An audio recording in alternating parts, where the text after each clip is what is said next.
I'm Russell Woodruff from Redland City Devils, and you're watching the Hyundai Queensland State League. Welcome to the Hyundai Queensland State League Highlights Show, brought to you by Hyundai, Red Rooster and Football Queensland. And our weekend round 22 match highlights, the final round of fixtures in the 2009 season, come to you from the Cleveland Showgrounds in Brisbane, where the battle for the fourth and final spot in the final series kick-started the weekend. It saw Redland City Devils playing the Queensland Academy of Sport. The QAS defeated Redlands in the round 11 match 3-2, and although not in the greatest of form recently, are certainly one side that you cannot afford to give too much space and opportunity to. There was only one objective for Redlands here: win. The referee for the match was Josh Whale, and he got proceedings underway. In only the second minute, Redlands won a free kick after a tackle on Jean Dubois by Michael Ryan. Darren Davies played it short to Chris Bale, who shot accurately inside the post, with QAS keeper Tim Anderson well beaten.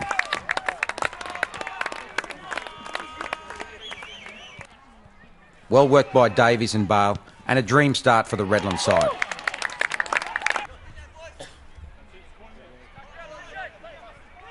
Dubois was in the action again, setting up Jesse Lindemann, who dragged his shot wide.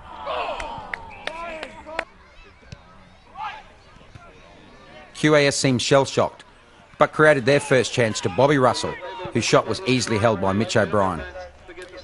Chris Bale has been a consistent performer in midfield for Redlands, and he was allowed to attack unchallenged through the middle. His shot was accurate, but held well by Tim Anderson.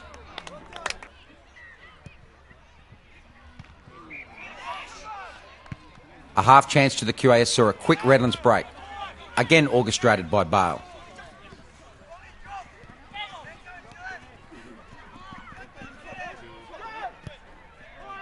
He played in Danny Byrne, who did well, but then failed to hit the target.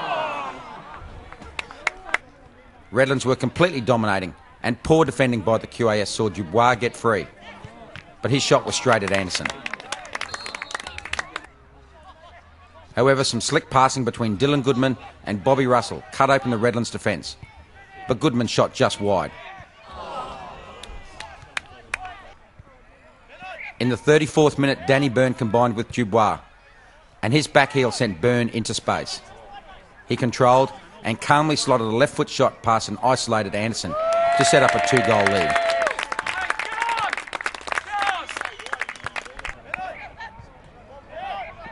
Great skill by Dubois and well taken by Byrne, much to the delight of the home crowd.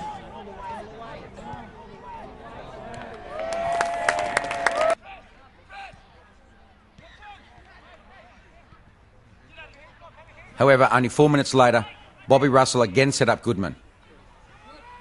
He showed skill and composure to cut back for Russell, who was quick enough to pounce on the rebound and tuck it away.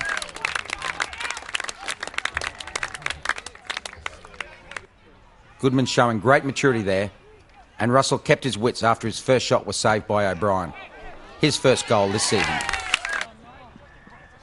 Redlands captain Ryan Bridge made a rare foray forward, which set up the hard-working Bale again. However, he struck his shot straight at Anderson. Referee Wales' whistle brought the first half to a close, Redlands leading 2-1. The second half got underway with Redlands knowing they still had the chance to secure the prized final spot. Immediately, Bale and Woodruff combined to make their intentions clear.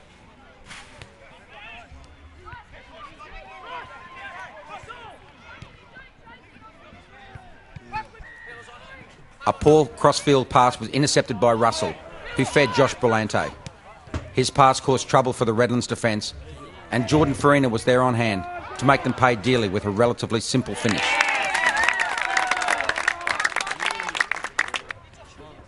Good work by Brillante and persistence from Farina, bringing their side level after 47 minutes.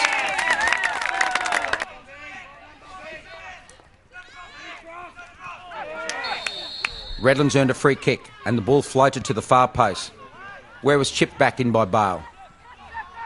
Woodruff first to react and headed home from close range.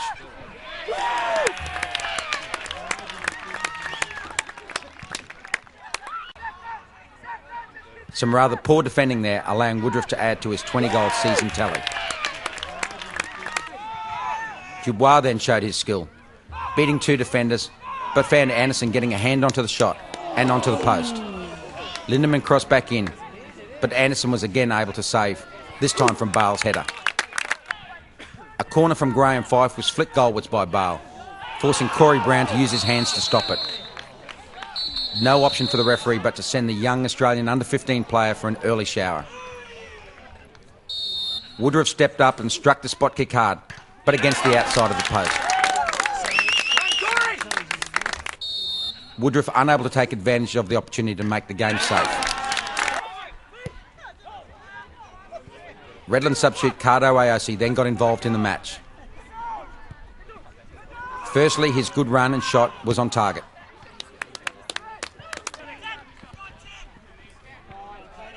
Then some good work down the left by Fife saw a cross towards Aosi, whose powerful header came back off the crossbar. Soon after, a cross from Bridge found Aosi again. This time his control, turn and finish were perfect.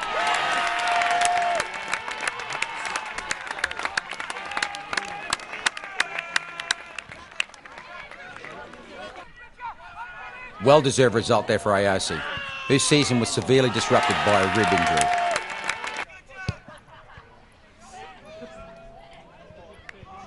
And 2 minutes later, the final whistle went, signalling Redlands as winners, 4 goals to 2, and a place in the finals.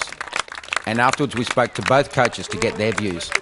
Yeah, look, it was a difficult game. We were always coming in this game with a little bit of apprehension, having to play the QAS, or a quality football side, regardless of what side they put on the park. And the other side of it was that we had to get some sort of result. Fortunately enough for us, we got the result, and that takes us through to the semi-finals. Looks like against Sunshine Coast. However, it wasn't plain sailing. We created a 2-goal lead, and we got a bit sloppy through the park. Gave away 2 soft goals, and allowed them back into the game. Second half, first 10 minutes of the second half, I thought they gave us a bit of a football lesson. They're a good young side. They're well drilled, well disciplined, and we just couldn't get hold of the ball. As I say, they got 2 goals back into the game, and then we finally settled down and started playing some football. Eventually we got the 2 goals that we needed and won the game 4-2. It was a tricky game. Credit to the QAS. They always play a good brand of football, and tonight was no exception. Well done to our boys. We got through a tough game. We got through the semi-finals against Sunshine Coast, as I said, and we start again in a couple of weeks' time. But a bit of work to do at the drawing board.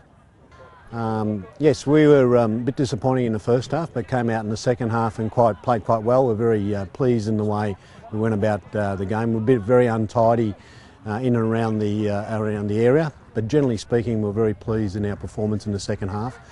Congratulations to Redlands and on their win. We're a little bit disappointed in some of the areas of our defending, which let them score some easy goals, but that's the way it is, and that's why sides make the fall. As far as the QAS is concerned, we've had a tremendous year. We've developed quite a few players. Generally speaking, we've got about 17 players now who have left the squad and gone and been signed by Gold Coast United and the Raw. And we're hoping now that the players who have been blooded over the last 5 or 6 weeks will continue in that development. So we're very pleased. The program is very profitable as far as developing players for the next level, let alone for players who have played for Australia. We had 2 already come back from Vietnam today, which one did play, the other one didn't play, and that's a testament of the program. So it goes to show that the program has merit in regard to developing players at the highest level. As you just saw, Redland City Devils secure their spot in the final series with a comprehensive 4-2 victory over Queensland Academy of Sport. Redlands took the lead through Chris Bale and Danny Byrne, but Bobby Russell pulled one back for the QAS just before half-time. QAS equalised in the second half through Jordan Farina, but Redlands made sure of the result with goals from Russell Woodruff and Cardo Aosi.